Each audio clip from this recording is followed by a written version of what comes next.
Hey there everybody, it's Wayne D. Welcome to the website. It's WayneD.com. Today we're going to look at the swing of Pat Perez. So I got some brand new swings a couple of weeks ago. We had a great finish. And then we're going to take a look back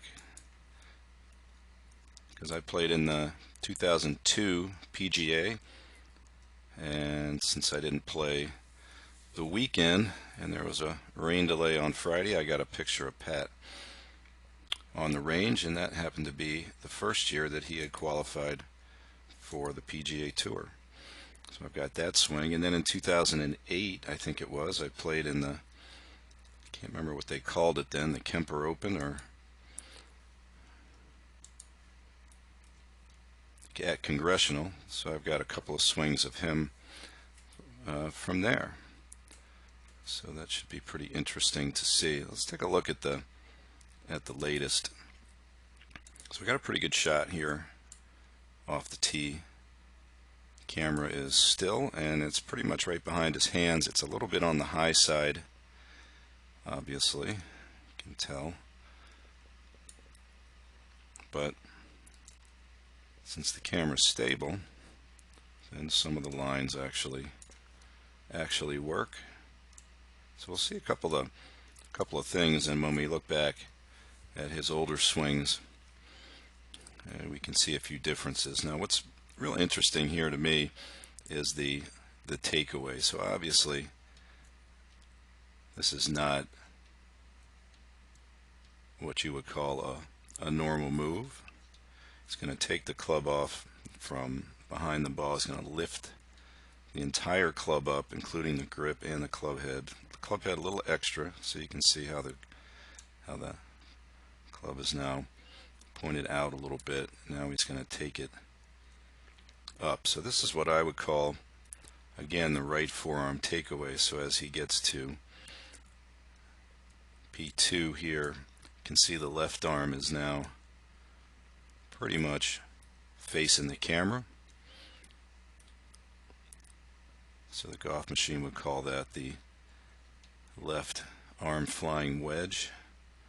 And now he's going to rotate. He's got, as he goes up, he's going to rotate the forearms a bit, so he's going to keep the club up on plane. As you can see, it's pretty much perfectly on plane at P3. The other thing you can see up here is take a look at the club face up here. So we've been seeing some closed club face players, and in Perez we'll see a more open face on plane type, and as he goes to the top, he's actually going to let the club lay back even more to the left a little bit. Now this is also a fairly unique thing for a really good player, and when we talk about consistency over the years, Perez has been on tour since 2002, like I said, and in 14 of the 18 years he's won more than $900,000. He had his best year after shoulder surgery in 2017, where he won over $4 million. So he's really coming along and playing actually better now than he ever has. But the consistency is pretty remarkable. Very, very interesting to see a guy that stays out on the tour year after year and pretty much winning between $1 million and $1.7 million or $8 million. So one of the things you'll see here that you don't see amongst a lot of tour players is what would be called positive hip thrust, or as I've been calling it for many years, out of the box. So when we look at the lower body, normally you'll see depth being added and the right hip moving back behind the box in this fashion. You can see that's not the case. So you can see this movement here, which is usually a killer for most players, especially with an open face. But Perez has great control of the shaft. You can see where it is here. A lot of people would call that a little steep. He's getting a little bit vertical, but he's going to hit a nice big cut. So he's a strong guy. He's 6 feet 190, and the ball speed you can see at 170. It's not a bomber's ball speed, but it's, you know, plenty for the tour. He's going to be flying it in the 290 range, so he can bust it with the best of them. So again, you know, it's interesting that takeaway with the lift. What it does is it's gonna slightly flatten the shoulders. It's going to keep the right arm externally rotating more so that as he gets to P3, it's the right arm, the upper right arm, is pretty much still right in front of him, keeps it from getting too far behind him, and then he can move it enough in front of him, and you can see he's going to come in much higher than the initial shaft plane, which you would probably expect as his body gets out from under him a little bit, and then he's just going to let that club release hard and hit that fade. So let's take a look at an iron swing.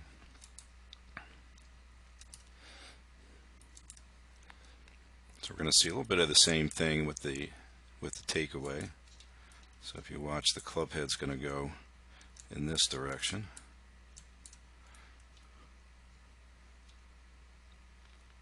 And here's a nice example at P2 of where the left arm is here, and the right arm, as you can see, as it works up to 3, staying nicely in front of him. I've actually been fiddling around with that kind of a backswing now.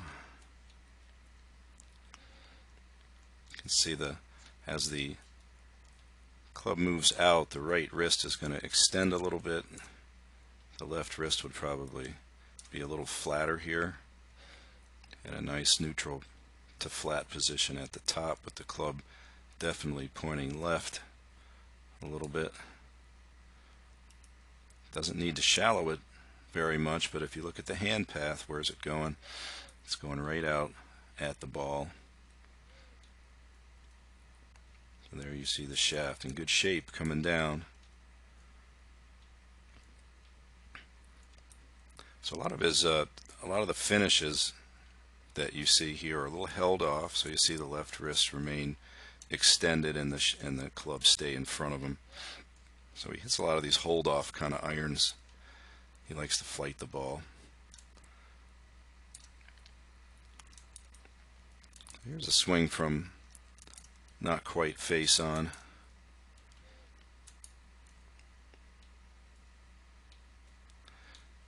So if we watch I've got a nice face on from 2008, and it's pretty obvious that he does not move off the ball at all. And you can see it here. If his head's going anywhere, it's going just slightly to the left, and then it stays very still, backs up a little bit.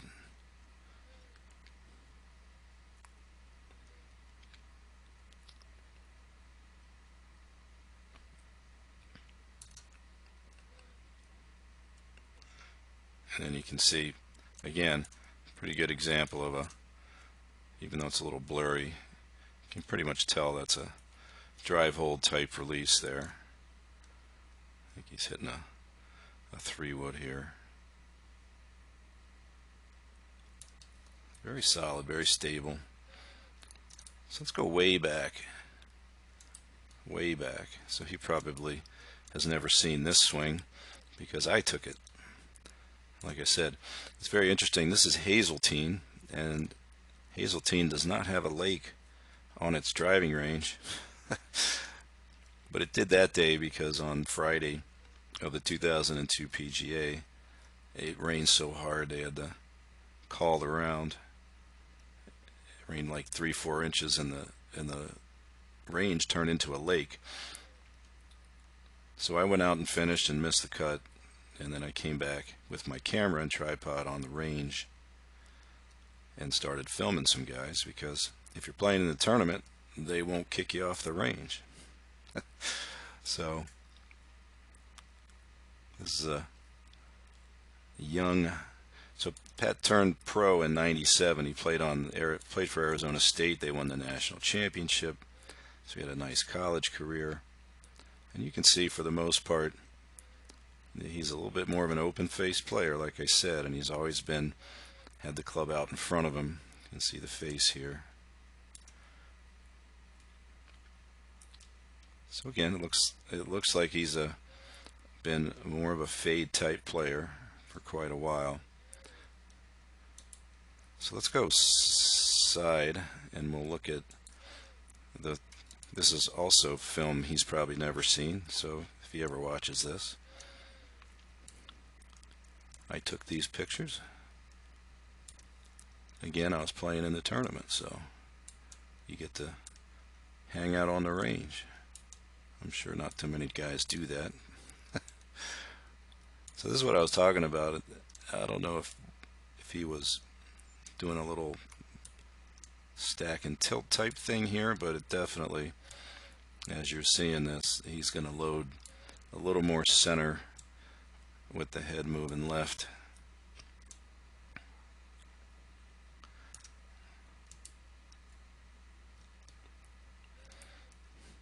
And then if you watch the lateral, huge amount of lateral movement here. Take a look at where the lower body is.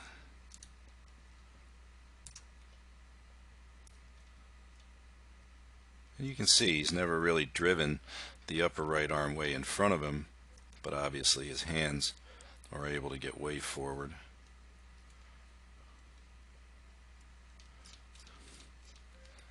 Grip neutral.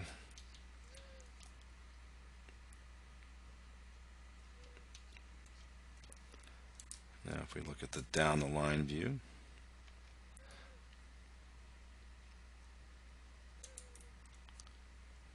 so early days, much more upright.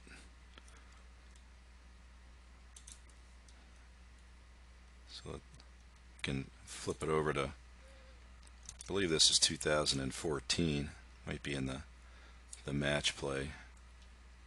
So you can see, take a look at the difference in the left arm angle here. I think I got this one. Yeah, here's another one.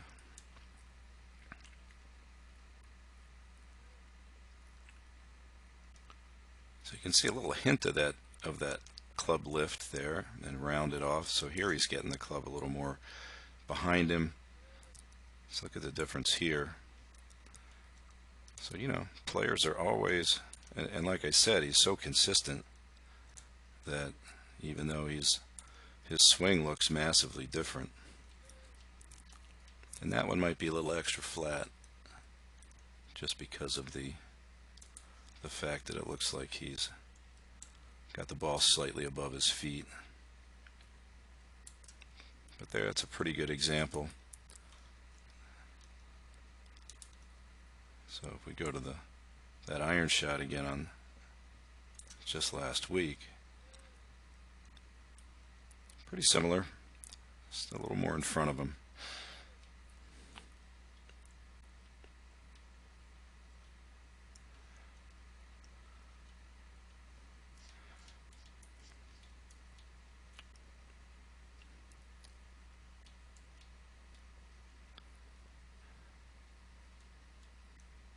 So there you go. Pretty interesting. Over the years, Pat Perez, one of the more consistent guys out on the tour, and playing some of his best golf ever.